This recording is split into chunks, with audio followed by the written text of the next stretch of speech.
Hola, he visto que a propósito de los impuestos en nuestro país, y seguramente para preparar el terreno para lo que se nos viene encima gracias a Pedro Sánchez y compañía, he visto que se están planteando dos chantajes a la opinión pública. La primera es enfrentar los impuestos con el gasto social, en particular el gasto de las pensiones o la sanidad. Entonces nos dicen, si no suben los impuestos, pues entonces las pensiones corren peligro. Y el segundo chantaje es esta idea de que los españoles pagamos pocos impuestos. Es feo hacer chantaje, ¿no, señora? Vamos a revisarlos uno por uno. Empecemos por el primero. Esta idea de que los impuestos tienen que subir, y si no suben los impuestos, entonces van a bajar las pensiones. No, mire, no, señora.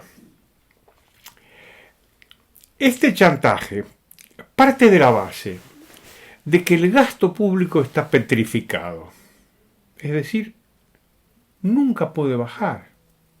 Alguna vez le he dicho que esta gente piensa en el gasto público como esas ruedas dentadas, ¿no?, que giran con mucha facilidad en un sentido, pero que después uno quiere girarla en el sentido contrario y no puede, ¿no? Y esto de que el gasto público esté petrificado, pues entonces ellos lo utilizan como la gran excusa. Si el gasto público está petrificado, pues entonces perdemos recaudación por culpa de la crisis o lo que sea, y entonces pues tenemos que subir los impuestos, o si no, hay que bajar las pensiones. Esto es un camelo, porque el gasto público no está petrificado, señora, y hay numerosas muestras de gasto público inútil, pensado pues para hacer publicidad, para enchufar a los amigos. Bueno, miren la larga tradición que tienen los partidos políticos en nuestro país, ¿no?, de ser agencias de colocación de los amiguetes, los partidarios, ¿no?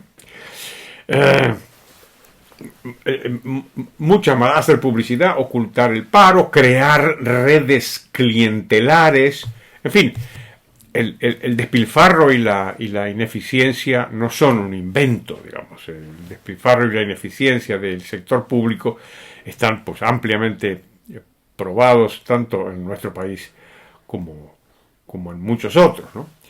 Hay otra variante de este chantaje, y es cuando se habla del llamado gasto social. Es decir, aquí hay que subir los impuestos porque hay un gasto social. Entonces, el chantaje, en lugar de decir, tú quieres que se bajen las pensiones, si quieres bajar impuestos es que van a bajar las pensiones.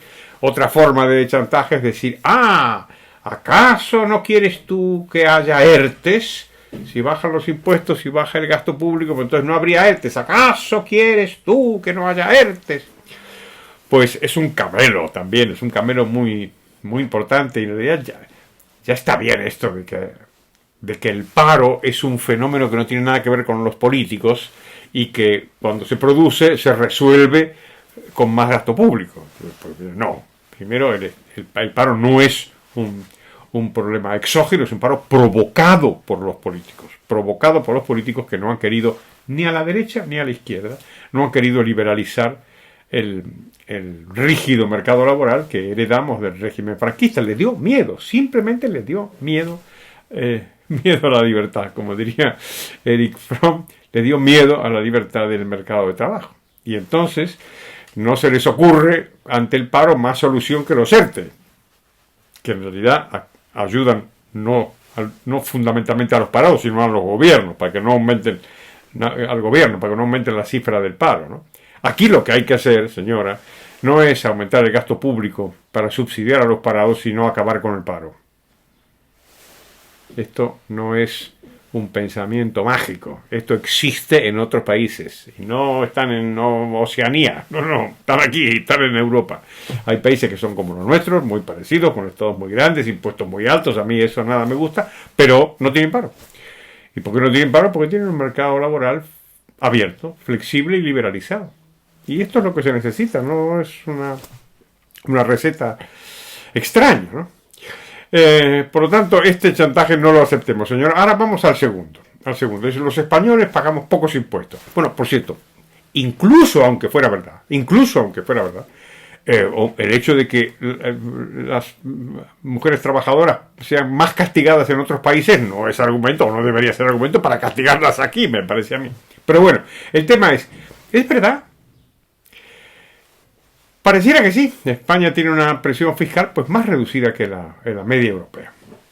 Ahora bien, aquí los economistas han tenido algo que decir y entre ellos voy a destacar los trabajos de dos profesores, José Félix Sanz y Desiderio Romero Jordán de FUNCAS, esta importante fundación de estudios económicos asociado a las cajas. ¿Cuál es la objeción que dicen los profesores Sanz y Romero Jordán? Que esta idea de la presión fiscal medida como el conjunto de la recaudación partido por el PIB no tiene en cuenta el esfuerzo. Y una misma presión fiscal puede exigir pues, sacrificios fiscales muy distintos. Según estos profesores, aunque la presión fiscal española medida en el sentido tradicional de toda la recaudación partido por el PIB está en torno al 35,7% del PIB y ocupa pues el puesto 15, ese es el argumento clásico de los socialistas, somos muy bajos en recaudación. En realidad, dicen estos profesores, les voy a leer, el sacrificio fiscal que se exige a los españoles está muy por encima del exigido a la mayoría de los contribuyentes de los 20 países que analizan estos profesores. Y dependiendo del índice utilizado, resulta que España ocupa entre el puesto número 4 y el puesto número 5 de Europa en sacrificio fiscal. Así que no es verdad que los españoles estén pagando pocos impuestos. Después se analiza un caso bien interesante, que es el caso de los países nórdicos. ¿Por qué? Porque claro, siempre los países nórdicos son supuestamente la gran maravilla socialista, la gran maravilla del estado del bienestar. Por cierto, nunca les explican a la gente que los países nórdicos no tienen paro porque tienen el mercado laboral liberalizado, eso no lo dicen. Igual que tampoco dicen que los países nórdicos desde hace muchos años están bajando los impuestos, no subiéndolos. Cuando los subieron tuvieron muchos problemas. Pero bueno, le cuento, señora, lo que dicen estos profesores sobre los países nórdicos. Dicen, estos países, considerados paradigmas del estado del bienestar, a pesar de tener altos niveles de presión fiscal, exigen un sacrificio fiscal a sus contribuyentes mucho más bajo que el español. La razón es que estos países tienen una población altamente productiva con una renta per cápita elevada. Esto que dicen estos profesores, por cierto, no es ningún secreto. Es decir, esto los economistas expertos en hacienda pública deben llevar, pues no sé qué decirles yo, pero como medio siglo analizando estos asuntos y corrigiendo esta cifra que una y otra vez es repetida como argumento de que hay que subir los impuestos porque aquí son demasiado bajos. Por fin, estos profesores de FUNCAS se preguntan, ¿podríamos mejorar la noción de presión fiscal para saber si los impuestos son altos o bajos? Dicen que sí. La respuesta es afirmativa. Elaboran un índice de presión fiscal equivalente en esfuerzo fiscal. Y concluyen lo siguiente. Mire, aplicado a nuestro país, este índice identificaría la presión fiscal que debería tener España para que el esfuerzo fiscal de los españoles igualase al de sus vecinos. Y la presión fiscal española, una vez ajustada por el esfuerzo fiscal, está entre las más altas de su entorno. Todo esto tiene que ver con pues lo que usted conoce muy bien y conocemos muy bien, que es la propaganda, señores. Nos están bombardeando mañana, tarde y noche por tierra, mar y aire con la idea de que hay que subir los impuestos porque resulta que los españoles pagamos muy poco. Levantemos la mano, señora, y protestemos, porque no es verdad. Bueno, pues, muchas gracias. Vamos a seguir hablando de impuestos, claro que sí, claro que sí. Muchas gracias, como digo, le pido por favor que se suscriba, que le dé a la campanita también de las notificaciones y al famoso like, al famoso me gusta, si le ha gustado, por supuesto que sí.